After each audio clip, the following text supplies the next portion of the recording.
Morning, Ms. Faust. Good morning. Ms. Faust, where are you employed? Currently, I am a forensic scientist with the Michigan State Police Crime Lab in Lansing, Michigan. How long have you been in that role? I've been a scientist since December of 2021. And how long have you worked at the Michigan State Police Crime Lab overall? Overall, it's been since May of 2018. I started as a forensic technician and then was promoted to scientist in 2021. Prior to your employment with the lab in 2018, did you have any previous employment in your field?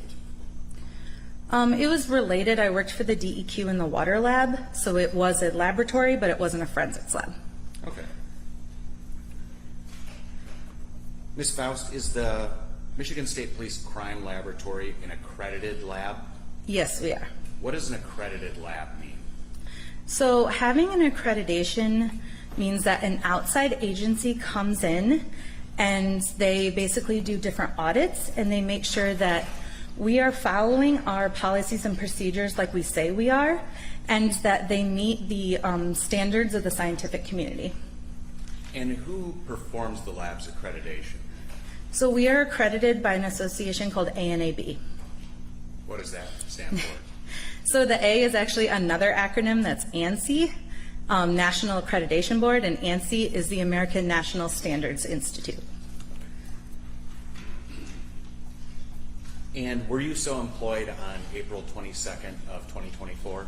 Yes, I was. And was the lab's accreditation current at that time? Yes. Ms. Faust, what education did you have to obtain to hold your current position? So I have a bachelor's in biochemistry from Eastern Michigan University. Beyond your bachelor's degree, did you have to receive any training to hold your position? Yes, the Michigan State Police Toxicology Unit does a module-based training. So what that is if you want to get certified in alcohol analysis, you have to complete the alcohol analysis module. And that entails watching a competent scientist do the analysis, practicing doing repeats. And so what we would do is we would reanalyze samples that were already analyzed to make sure the results matched. And for alcohols, it's about 200 repeats. And then we have to pass an oral, an actual competency test, like the actual analysis, and then we have to do a written competency test. And about how long does that take? It depends on the scientist and the workload, and like for me, I was also still doing some of my technician duties. So I think for my scientist training, it took a couple months. Okay. And all those tests, the competency test, the practical, the oral, the written, you were able to pass all those? Yes. Do you continue to receive training to hold your position? Yes, we're required to get continuing education credits as a scientist. I have to get 7 every 2 years, and that involves going to society meetings. Like, for example, last October, I went to the Society of Forensic Toxicologists meeting in St. Louis.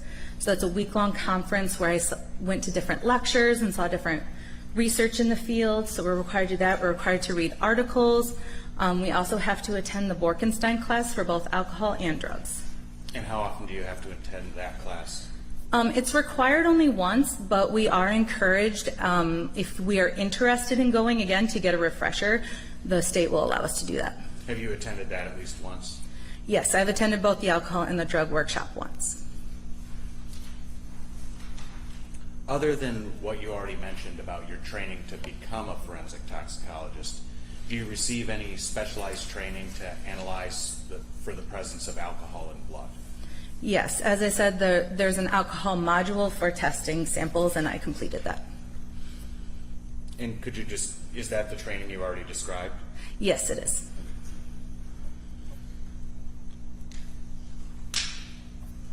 And outside of what you've already described, do you have any requirement to maintain your current position, to attend continuing education?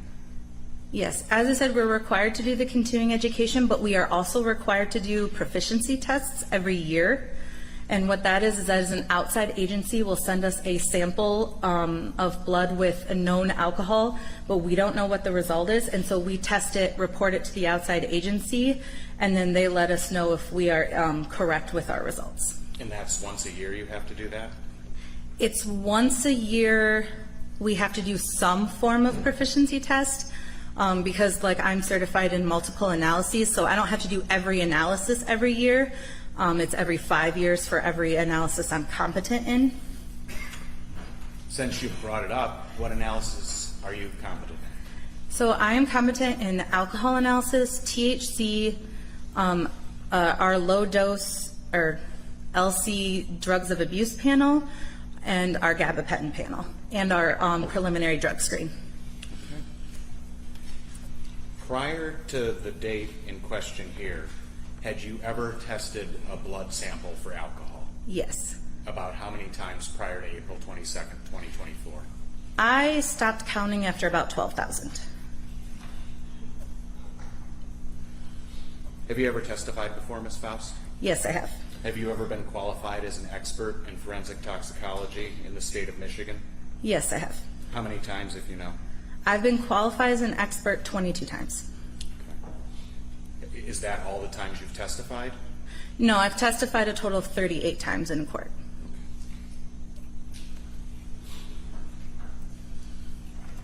Ms. Faust, I'm going to show you what's been previously marked People's Exhibit 19. Do you recognize this document?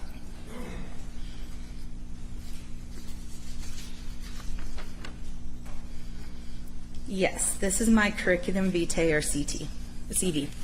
Is this a fair and accurate representation of your qualifications as a forensic toxicologist? Yes, it is. And you prepared this, Yes. and you submitted it to the Monroe County Prosecutor's Office at our request? Yes, I did.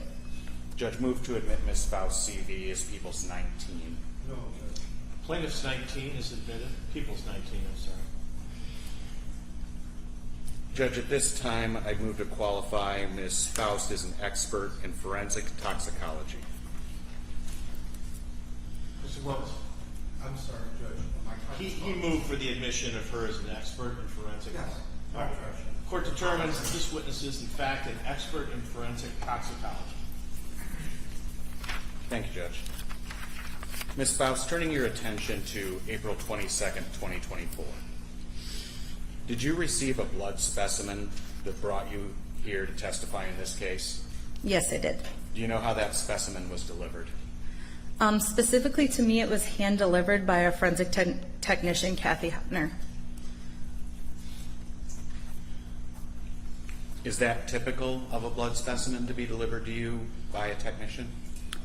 It is a little atypical. Most of the time it goes into storage before being analyzed for alcohol, but this case had a rush on it, and so it was hand delivered to me so I could prepare it for alcohol analysis right away.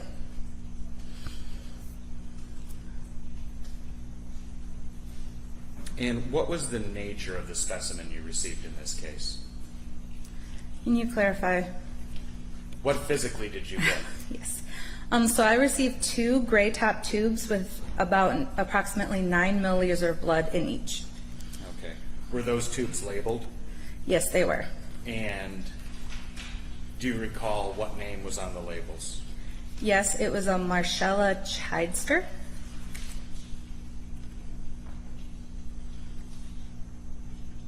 And did that match all the intake documentation with the tubes? Yes, it did.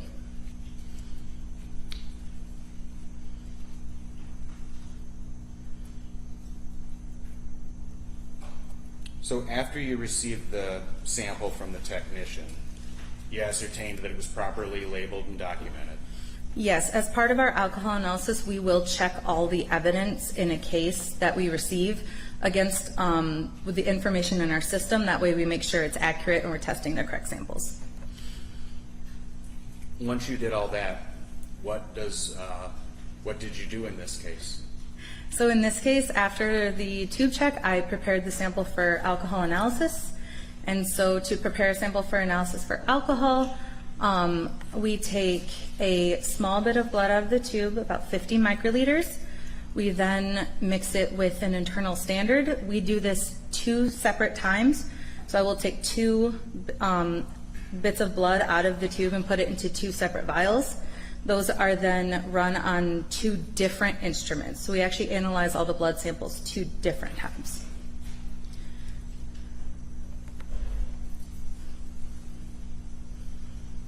So you're running 2 tests simultaneously on the same sample? Yes, we will prepare the sample for analysis twice because we have what we call GC 19-1 and 19-2, which are 2 separate instruments that we run on. Okay. Those instruments, are those calibrated and tested prior to you running samples? Yes, I prepare a calibration curve with every alcohol batch I run, so it is calibrated every single run. Is there anything else to describe about the method the Michigan State Police Crime Lab uses to test blood? So the method itself is called headspace gas chromatography, and what that is the sample is in the vial is heated, and the air above it is what the instrument actually samples, and it's run through a column, which is just a special tubing. That tubing then separates the compounds. We actually look for 4 different alcohols, and then the detector at the end will quantify and tell us how much of each compound is in that sample. And do you have experience using this method? Yes. How much? As I said earlier, thousands. So it's the same method every time? It is the same method every time. And all the experience you've gained with this method, this has all been at the Michigan State Police Crime Lab? Yes.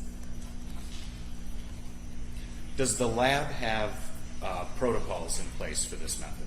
Yes, we do. And what is the protocol for using this method? So the protocol is named determination of ethyl alcohol in samples, and that protocol is used to try to standardize as much as possible how all the alcohol analysis that is done by the Michigan State Police is done the same general way every time. Why do you have that protocol? As I said, it's to standardize how the tests are run. There might be subtle differences between scientists, like if you're left-handed, then you're going to pipette with your left hand. But in general, the method and how the samples are analyzed are the same throughout the entire toxicology unit. And in this specific case, did you follow that protocol? Yes, I did.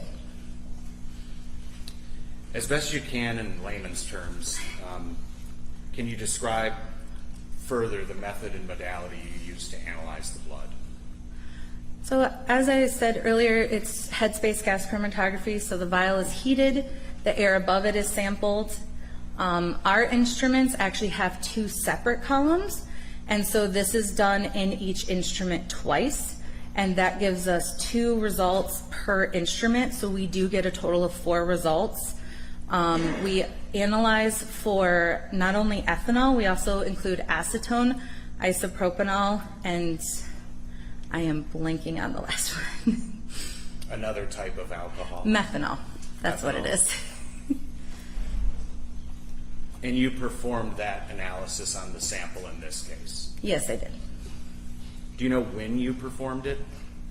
So I don't know exactly when I prepared the sample because the system that I use is I sit down and I prepare all of the quality control samples and the casework samples. So it's a total of 89, give or take, depending on if there's extra or repeats. And I will prepare those all at the same time, and then I will place them on the instrument and then run the instrument. So I don't know exactly when I would have pipetted it. I do know when the sample was run through the instrument because the instrument will track that, and that was at 21:19. For those of us not familiar with military time? I'm not very familiar with the year. I think that's 9:19, I think. 9:19 p.m.? Yes. You folks work that late? No, so our instrument, the runtime for a standard alcohol batch is a little over 7 hours. And so because it takes us time to prepare the samples and then run them on the instrument, Most of the time what we do is we'll start the instrument, it will run overnight, and we will go back the next day, collect the data, process the data, and then write our reports. Okay. And that's what happened in this case? Yes. So you can't say for sure when you actually prepared the sample and put it in the machine that tests it? No, because as I said, I prepare them all. I will just sit in front of our fume hood where we do our sample prep, and I will just pipette one at a time and just keep going through the 70 until I'm done. So I don't keep track of what time I prepare each sample. So what are the steps in preparing a sample? So we use what's called a pipetter diluter to prepare the sample. And what that does, the best visualization is it kind of looks like a coffee stirrer straw. So it's a thin straw, and we use that to draw up the amount of blood we need from each tube. And then as it dispenses into the vial for the instrument, it also dispenses not only the blood, but the internal standard that we use. And you use a separate straw for each sample? We don't, I rinse it in between, and I also wipe it off with a specialized cloth that is designed for blood. So that way it's clean in between each sample. So you described it as a straw, but this is a instrument made out of something other than plastic? Yes, the whole instrument there's metal, it's got like a handle on it with a button, and that's how I draw up and dispense the sample. But it's just easier to visualize, that's what I use. Okay. Are there procedures in place at the lab to verify the accuracy of your analysis?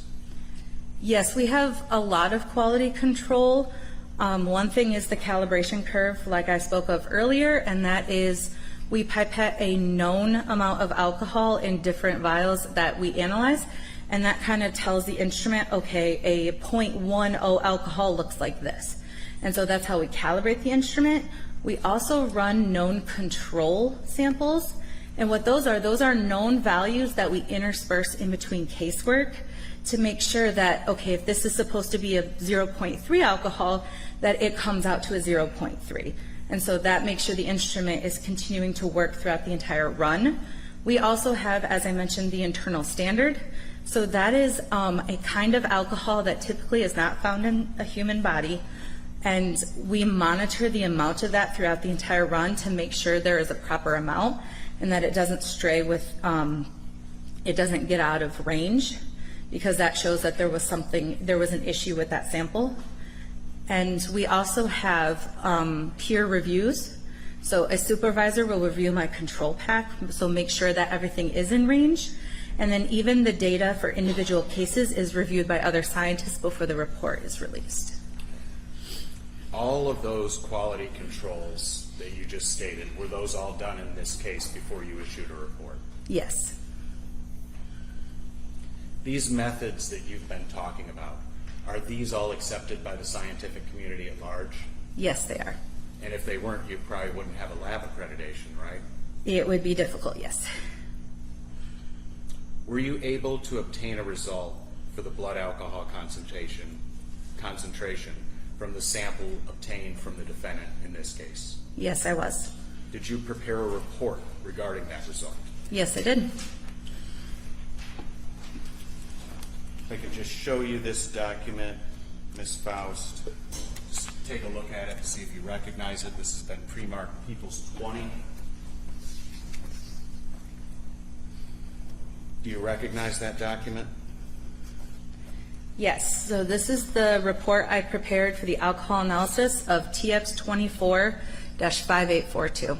And that is the lab case number, for lack of a better term, associated with the defendant in this case. Yes, we assign an independent lab number to all of our cases. And you dated that lab report? Yes, the report was completed on April 23rd. And you signed it at the bottom? Yes. Is there a scientific degree of certainty that the MSP Crime Lab places on the results in issued reports like this one?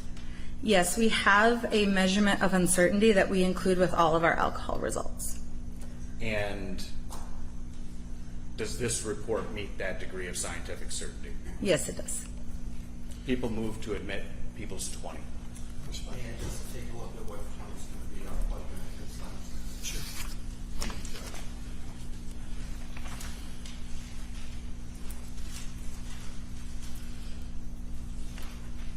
objection, Your Honor, that that's a report that she People's prepared. 20 is admitted.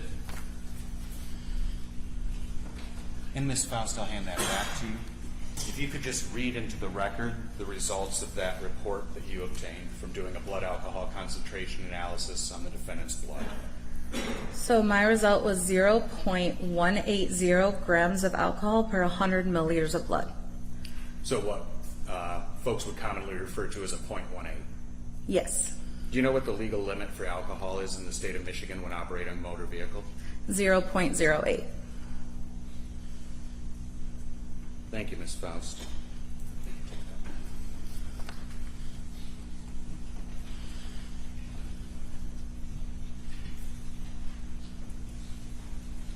Ms. Faust, are you familiar with the term elimination rate as it pertains to alcohol in a person's body? Yes, I am. And just explain to the jury, if you could, what is that? So the elimination rate is the rate in which your body can get rid of alcohol, because ethanol is something that the body doesn't actually like, so it tries to get rid of it, and there is average elimination rates for both males and females. And what, Maybe you have a sidebar, please. Sure.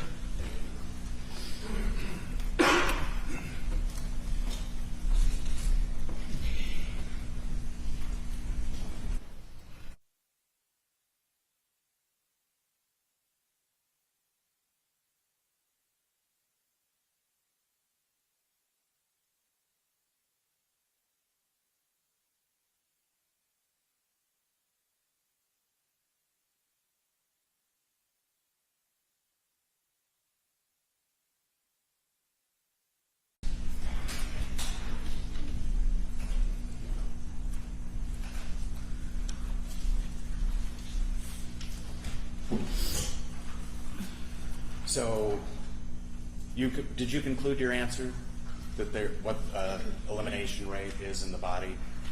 There's a little more I would like to add. Sure. So the elimination rate is per an average person, but there's a lot of factors that go into it that can change it. Like if the person had eaten, the person's height, weight, things of that nature will affect the rate per an individual. So this is but there's an accepted number in the scientific community for what an average elimination rate is. Yes, there is an average elimination rate. And there's one for men and one for women. Yes. And Ms. Faust, do you know what the average elimination rate in an adult female is? Yes, that is 0.018 And that's per hour? per hour as the average. But you can't testify specifically to what it would be in this case.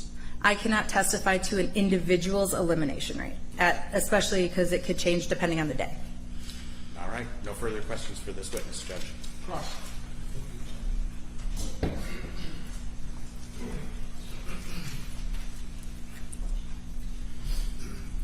Excuse me, I'm going to do one big cough. Excuse me. My name is Bill Kalovis, and I represent the defendant, Marshella Chidester, that you've been talking about, or the results. Okay? Okay. And you've been speaking up wonderfully. If you could just keep that up for all of us and the recorder. Okay? Okay. All right, thank you. When you were talking about the elimination rate, for whatever reason,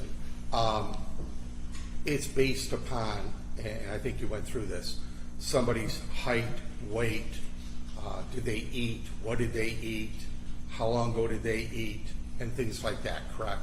Correct. There are many factors that go into it. All right, and to say a number would be almost, well, you would be guessing on a certain individual, right?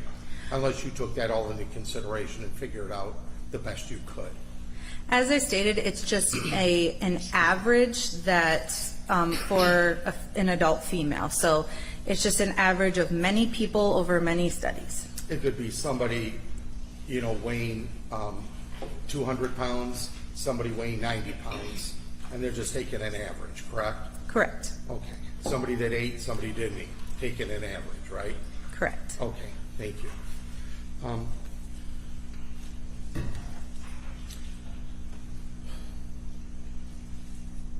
When you did this testing, and you have these, are they called columns? when you do the testing, are they columns that it just measures different gases and the level of the gases, and then you can come up with, you know, whatever the 90 tests or 30 tests are that come back? So the columns in the instrument that's what the sample goes through, and that separates out the volatile compounds, so then we can individually quantify all 4 that we're looking for. Okay, and I've seen some records, and that's, you know, sometimes a little bit of knowledge is bad rather than a lot of knowledge. When you put this sample in, such as in this case, you heat it up or no? So the instrument will automatically do that. The auto sampler takes the vial into the instrument. It's then put in a heater shaker that agitates it and heats it up. And then the instrument takes the air sample above the blood, and that's what gets analyzed. Okay. I didn't do well in science or chemistry in school. That's why I'm doing what I'm doing today. So just be patient with me. When it's heated up automatically, or however this instrument works, the gases go up, and as it's collected at different levels, then that's the different gas it is and how strong it is or how concentrated, or am I wrong? So the air sample above, because it's being agitated, is very, everything's mixed together evenly.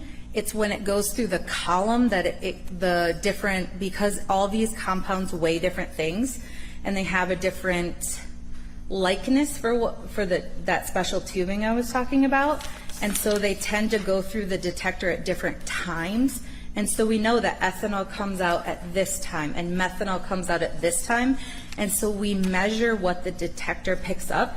And so what the detector will do is if it has these compounds, it will make an actual graph that looks like a peak. And that's what we then measure to find out how much of that compound is there. All right, thank you. I'm learning. Thank you. All right. So I want to just show you, I'll show the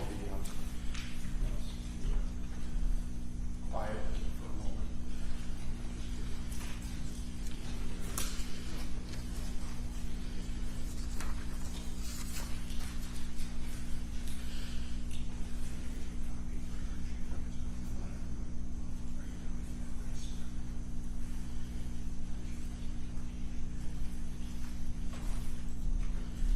Ma'am, yeah, may I approach the witness, Your Honor? Thank you. I was given this, prosecutor has a copy. Please disregard where I wrote state police in yellow highlighted. That's just, I did it for myself. But what it shows, and if you have a copy of this is what. All right. Oh, we got a nice little booklet. All right. Is this an exhibit? No, it's not an exhibit Not yet. marked. It's not, no, it's not yet. So what is the title of this so that we can identify it for the What record? would you call this that it has? So those are the chromatograms from the instruments. Chromatogram. Okay. I'm learning, Judge. All right. Chromatograms. All right. What?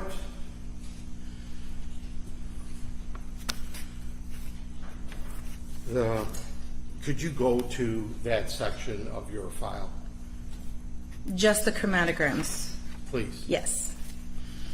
Now, the chromatograms, could you please explain to the jury, the court, what that means, that word?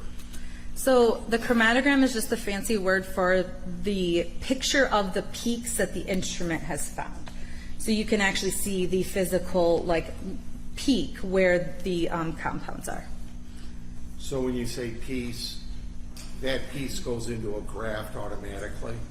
The peak, yes. Okay. Excuse me. And is that part of the report that automatically is emitted and on a computer or whatever, and you can print that out? Yeah, so these are produced by our instruments, and it is what we use to then write our reports. And if you could please, I don't know what page, it says 1 of 2 and then it says this. Yes. Do you mind going to that, please? Yes. I'm at this page right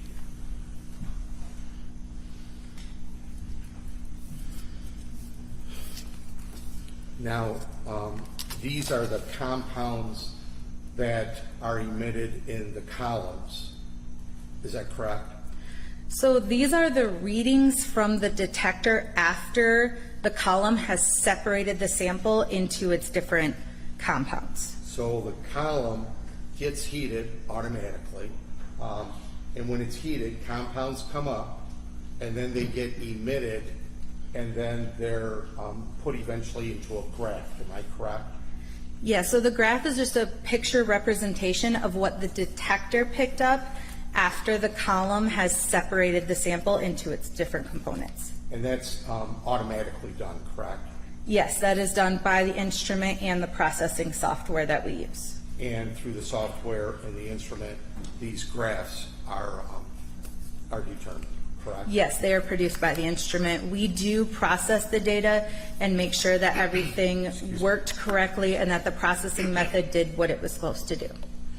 And what you do is, because it takes so long for the instrument to do this, sometimes you'll set it up and it takes overnight for it to run all these compound tests or whatever, whatever it's called that it does. Yes, it takes time to run each sample, and as I said, we have about 89 plus or minus samples per run. And I might have not caught that. How many different compounds are typically tested? Let's say how many different compounds in this test of Ms. Chidester was emitted or in a graft, or Are you asking how many compounds were found in this specific sample, or how many do we look for? in this how many do you look for? So we look for a total of 4 different alcohols. 4 different alcohols? Yes, so an alcohol is just a type of compound in chemistry. So ethanol is your typical beverage alcohol. Methanol, acetone, as some people know, is nail polish remover, and then isopropanol, you use to disinfect like a cut. And are there other things that you're checking for in addition to those 4 types? The only other thing we're looking for is N-propanol, which is our internal standard, and we expect that to be in every sample. And you said there's 4 different types of alcohol. I wasn't writing it down. What is one of them? Can you name one? Ethanol. Okay, and is that okay to be in your system, ethanol? I mean, that could be debatable depending on some people, but that is the beverage alcohol is ethanol. Okay, and what's the next one with methanol? Methanol is another alcohol we look for. And is that okay for your system, or is that poisonous, or how is that? Methanol is usually not okay for your system. It can cause blindness. I only know of there's very few cases where we actually see that. And N-propanol.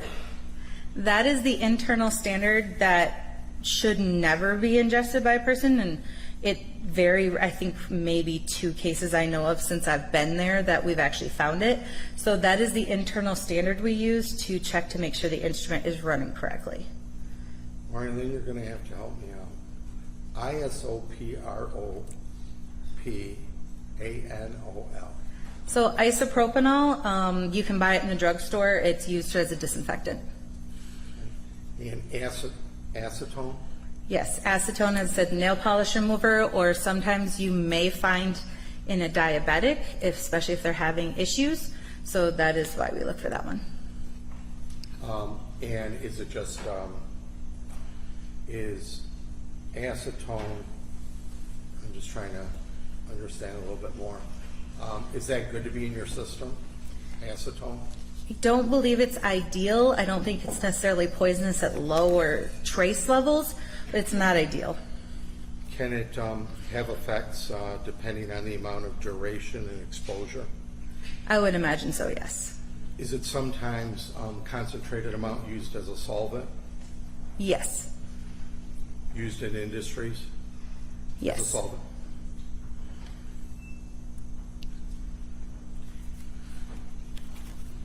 What level of acetone are you showing in your records that Ms. Chidester had from the 2-pound gas being made? So, let me check my notes. I found it was below our calibration curve, so it was not a reportable acetone, but I did find 0.002, so it was a very trace amount of acetone in this sample. Okay, well, do you have this record that shows acetone?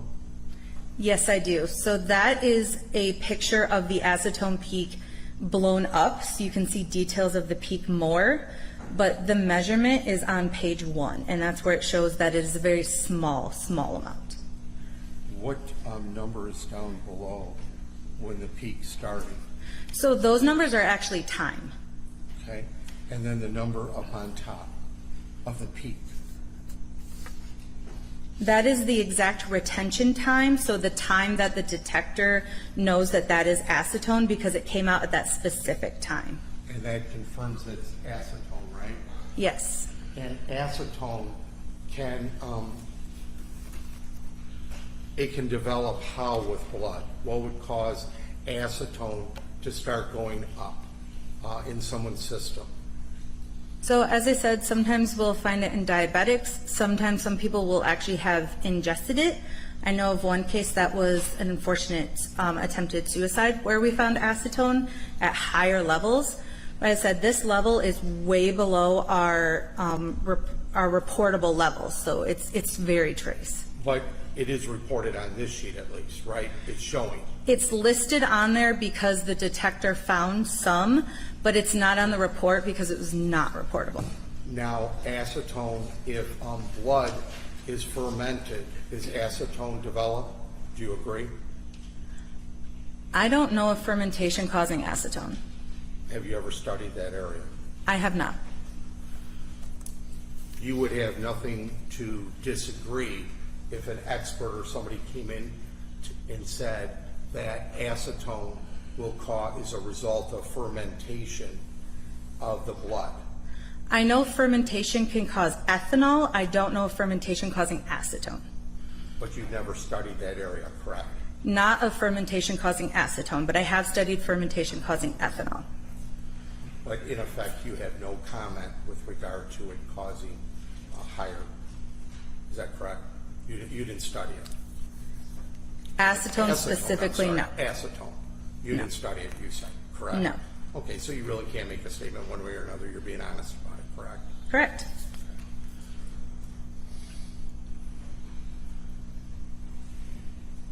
Now, when you go back to look at that page, please, that I had shown you in your records,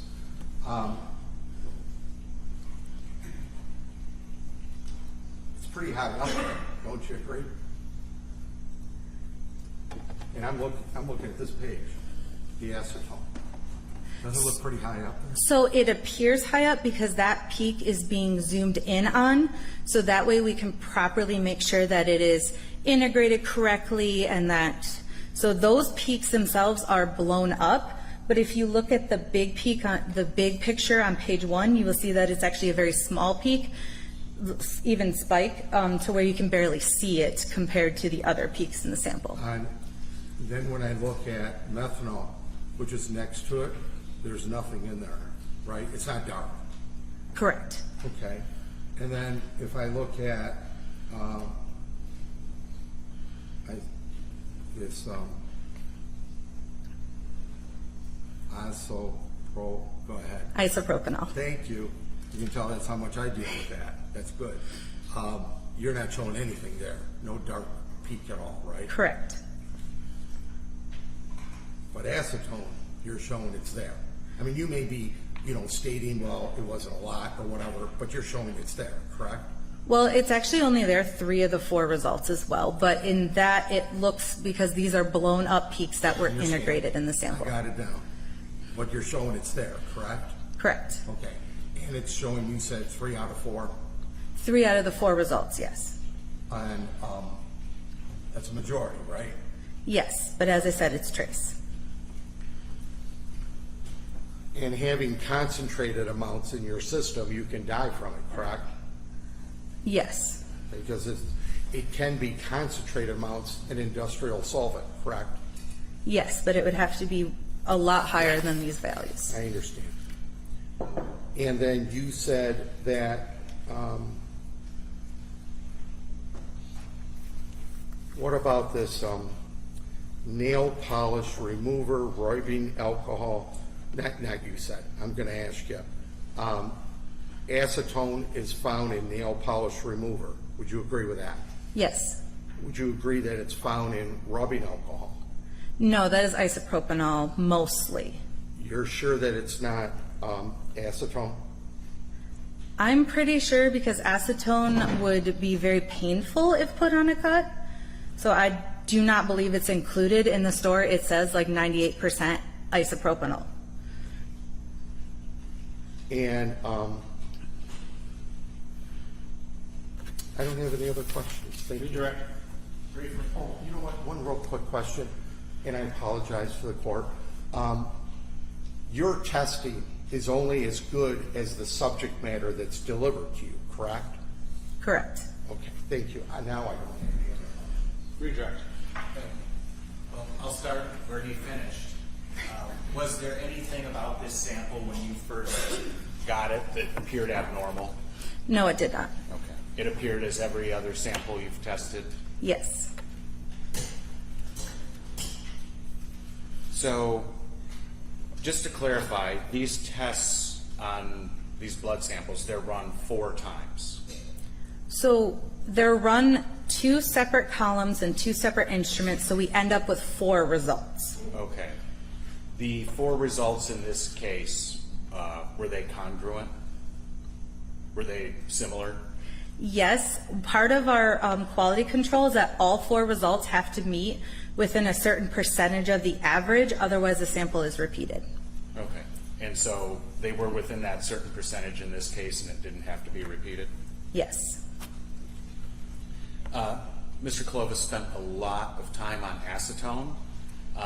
Is there a way that acetone can affect the ethanol reading?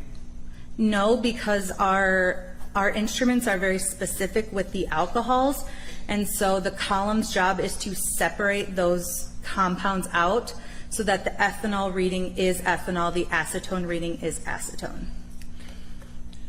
You might have to correct me, but I think you testified that the test showed 0.0002. Yes. Is that correct? For acetone. Yes. So you don't say of what though. So because usually it's like nanograms per milliliter or something like that. So what does 0.0002 what of what? So that's grams per deciliter, which is the same units as ethanol from when you're reading it from the instrument. So it is, so it'd be 0.002 grams of acetone per 100 milliliters of blood. Okay. What would it have to be for you to report it? We don't start reporting acetone until 0.01.